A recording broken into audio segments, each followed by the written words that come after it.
I'm going to preview the Baylor at Iowa State women's soccer game, which will be played on October 25th at 6 p.m. Central Time on ESPN Plus. There will be live stats as well. And Baylor's coming off a 2-0 loss to Utah, but when you look at it, it was mostly a 1-0 game for the most part. So it was a little closer, but regardless, it is a loss. So they're 7-7-4 overall and 2-5-3 in the Big 12. Well, Iowa State, on the other hand, is coming off of a 4-1 loss to number 8 TCU in Ames, Iowa, 4-1. In the game before, they did lose to Oklahoma State 3-0, and the game before that was against Texas Tech, where they lost 2-0. So just to let you know, and they're 3-9-5 overall and 1-5-3 in the Big 12. And I'll put the outlook on Iowa State women's soccer in the description below, as well as the roster, because I'm not going to go over every single player. And I believe this preview will not take super duper long. But I'm going to make mention that the only way Iowa State makes the Big 12 tournament is to win this game. So they're going to be motivated. They want to win for their seniors. That's just saying point blank. And when you look at it, Baylor's still 11th in the Big 12 and everything. But you cannot rely on other teams' results just to keep yourself in the Big 12 tournament, first of all. Forget Houston and Kansas State at this point for making the Big 12 women's soccer tournament. Those two already belong 2 teams in the league. They're not going with 3 points and 2 points apiece. They're definitely not going. Now UCF and Iowa State. Yeah, and I will make mention that Iowa State did have a game canceled against UCF. That's the only reason why it's points per. So who knows what would have happened in that game, to be honest. And you're definitely, in Baylor's sake, if they do win this game, then they need they're gonna, or even tie, they're gonna make the Big 12 tournament. But obviously, with the win, but even if it was a tie, they might surpass Arizona State, because they do play Arizona, but it's in Tempe, Arizona. It's a rivalry. Anything could happen there, but you cannot rely on that result just to pass Arizona State or tie with them on the points per, and Baylor beat them pretty bad.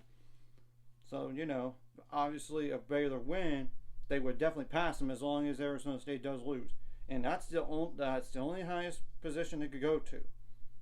So 1, 2, 3, 4, 6, 7, 8, 9. Yep, 10th in the conferences. They're not gonna go any higher than 10th for the record. Well, I will say that UCF will take on Cincinnati, who's above them in the standings.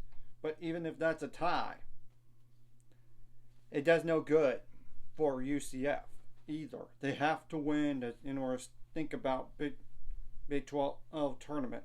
That's just telling the truth. And the game for them is in Orlando, so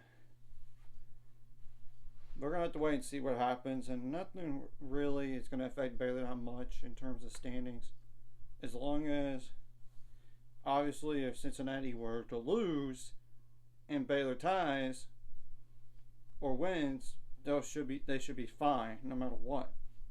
But when you look at the RPI, Baylor actually dropped, but it's not like as bad as I thought it could have been. And this is prior to Monday's games. Keep in mind in all this, they dropped to 47, while Iowa State is in the 200s. And I'm going to give the exact number in a minute, but you could, actually that's through all the games up to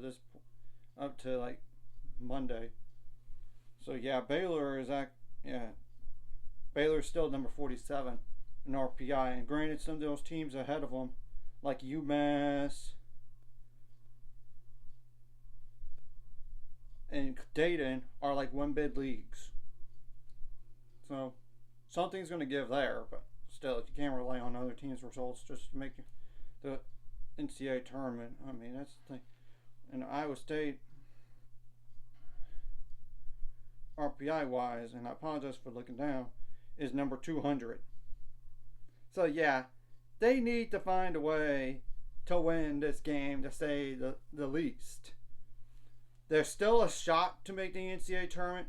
Yes, I know this game doesn't help that much in terms of RPI, but you cannot afford bad losses at this point in the season. I mean, I'm just telling the truth, and I'll go like the Big 12 tournament once it's released and everything, just to let y'all know and what needs to happen for each individual team. Okay, enough of that. And you can tell on what formations that Iowa State's used the most. And I do not know the injury status for Iowa State. I know for Baylor, Marissa Gray has missed the last 2 games. I don't know if she's even going to play this game, but if nothing else, they're going to have other players step up in her position, which was defender. So, yeah. First player to note is like Avery Gallahan, number 1. 5'11" is goalie. That's a sophomore. 27 goals allowed and 90 saves. Okay, Yara Yogerst, number 2. 5'4" midfielder as a senior. 13 shots attempted and 2 assists. And there's like 3 players with 1 goal on a combined. Okay, 4 plus 11. 4 plus 11 because of combining. 15 shots combined on 3 players, and those 3 players are Isabel Agrosso, Ella Zimmerman, Chloe Brockton. Isabella is a number 3, 5'4" midfielder as a junior. Ella is a number 4, 5'7" defender as a sophomore, and Chloe Brockton is a 5'8" defender that's a junior, but she does have also 2 assists. So you know. And there's Lauren McConnell, number 9, 5'5" midfielder as a senior, 2 goals and 16 shots attempted and 2 assists. Sophia Thomas, number 10, 5'8" midfielder as a junior, 2 goals on 7 shots attempted. Then there's Morgan Ferniak, or Ferminjak, Furminjak. Apologize if I butchered that. Number 12, 5'10" forward as a senior, 4 goals and 30 shots attempted. So that's the best right there. And there's Magdalena Keck, Magdalena, 5'3" forward as a junior, 3 goals and 22 shots attempted and 3 assists. Hannah Shaw, number 17, 5'4" midfielder as a senior, 2 goals and 8 shots attempted. And that's pretty much it on the 2 goals and more, but I'm going to just go ahead and mention 2 other players, only because they scored this year. And it's Adelaide Wolf, number 22, 5'9" defender as a junior, 1 goal and 5 shots attempted and 1 assist.